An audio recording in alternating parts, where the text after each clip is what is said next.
Hi guys! Welcome back to my channel. Ayan, happy Friday tayo, bukas weekend na. At ito na nga, kung nagwagi ang GM Fiang kagabi sa VP Choice Award. At ito ay Hakot Award.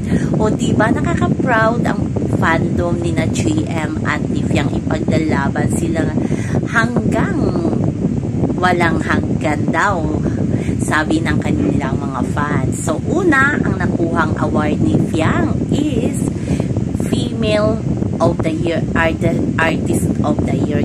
Ala.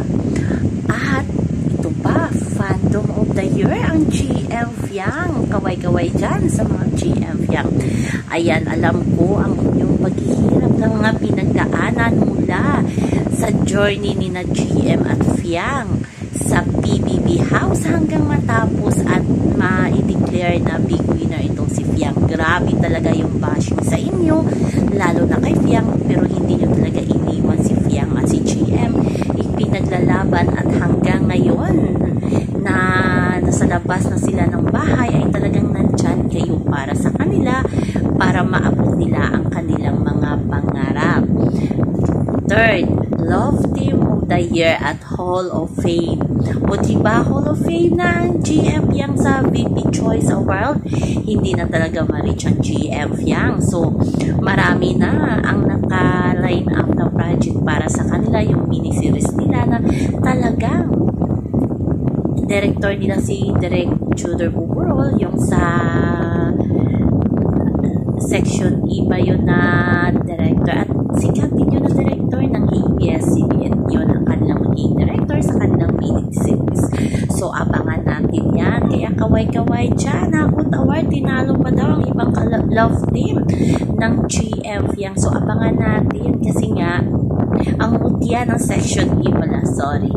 Talagang nag-trending din yan, si na Ashtin at si Andres Mulak. So, abangan natin yan, guys, ang mini-series ni ng Fiang na ipapalabas ata ngayong July. Kaya congrats talaga sa GM Fiang, hindi lang kay GM at kay Fiang. Sabi nga ni GM, para ito sa kanilang taga-suporta, yung GM Fiang fandom na talagang hindi sila iniwan hanggang paglabas nila ng bahay ni Kuya. Nakaka-proud talaga, lalo na yung journey ni Fiang, yung bashing sa kanya sa loob ng bahay, pero talagang itinaas talaga ng GM Fiang ang bandera ng kanilang mga idolo. So, yan lang guys ang ating update sa ngayon, hanggang sa muli. Bye-bye.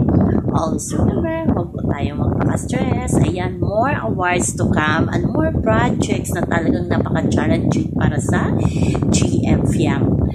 Please like, share, subscribe my channel para ma-update kayo sa upload. Bye-bye! Chill-chill lang tayo guys. Bye-bye!